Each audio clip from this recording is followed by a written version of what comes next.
Hello everybody. I've just been chatting to that couple who are walking away in the middle of the picture.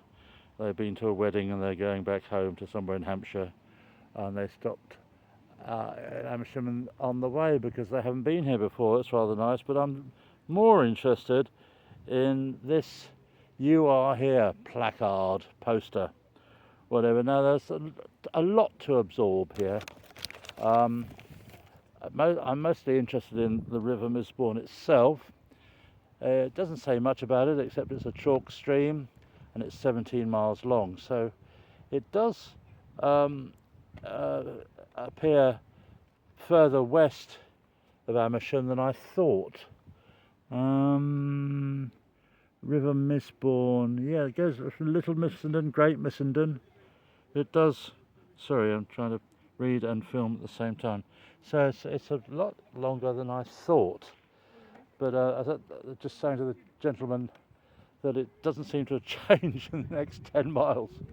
Same width, depth and speed. You are here right in the middle, and I don't need to point at that.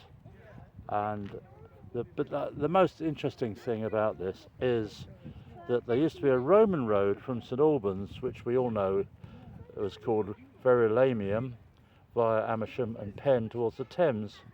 Followed the line of what is now a footpath heading diagonally down the field behind the superstore.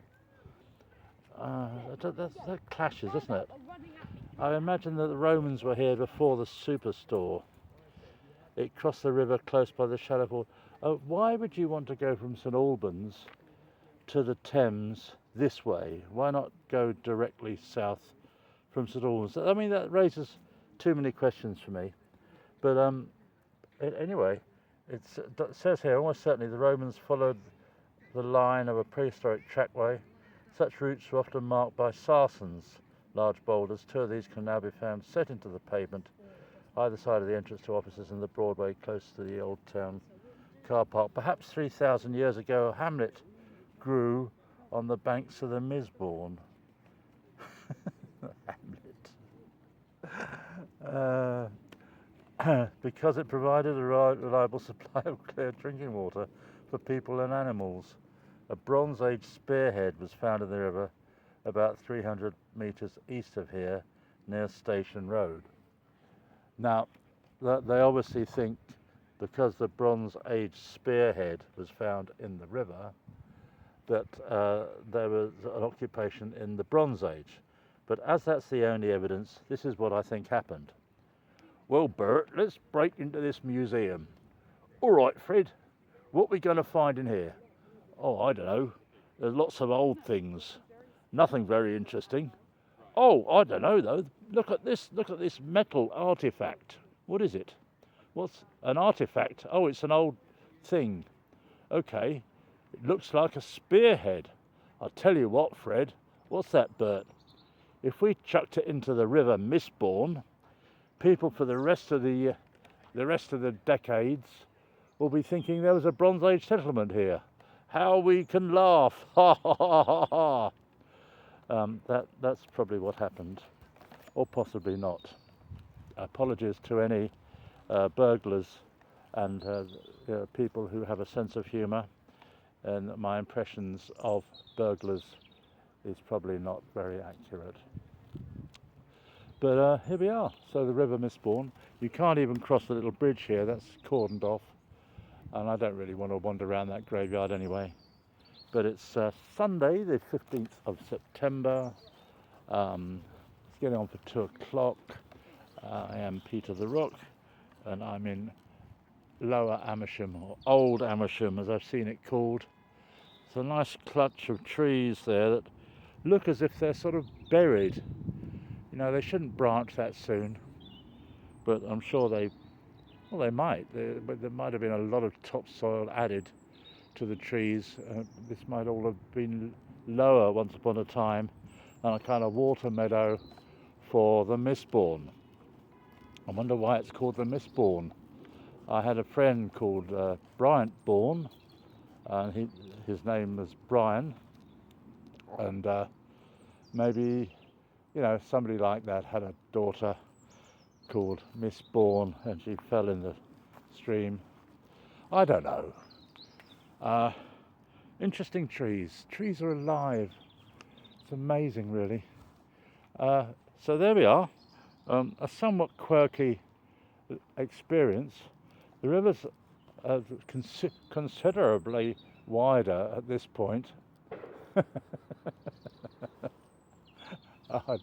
I do love John Major's way of talking. Before him, of course, there was Edward Heath, who was a big favourite, and he was very keen on Europe, I seem to remember. And for a long time, Charles de Gaulle, General Charles de Gaulle, used to deny Britain the opportunity of joining the common market, as it was called then. And various prime ministers came and went, and Heath made a real go at it, and he thought he'd ingratiate himself with the French. And there were various meetings, and he gave speeches, and he would mangle the language in a most appalling way. Bonjour, je suis dans la France, la belle France, je dis. That sort of thing. And, you know, the cameras would pan round and scour the faces of the French officials, who would be trying hard to squirm or show their disgust and distaste at Ted Heath's attempt to ingratiate himself with the French. But somehow it sort of worked, and we did get into the common market. It did take about 10 years, but there you go. It didn't take us that long to get out of it. I'm not going to make any political comment. Ted Heath, of course, is long dead. He used to be called Sailor Heath for the very valid reason that he was a sailor. His yacht was called Morning Cloud. I think he probably had a few yachts. Now, these aren't real geese or swans. They're a most peculiar colour, and they're made of wood. Fun fact: swans used to be eaten in England during the reign of Elizabeth I. Now they are a protected species. Hold the front page. Liz 1 was, I think, 1558 to 1603. So they've presumably been a protected species since 1603, which, as I speak, is 421 years. So there we are. I've never had any desire to eat swan. I don't think anybody's allowed to. You'd probably get arrested and tried for treason and sent to the Antipodes, or whatever they do with people who are guilty of treason these days. I'm underneath a tree, which is where I'm going to stop this video. Thanks a lot for watching. Goodbye to the swans. Goodbye to the Misbourne. Like and subscribe. Cheers.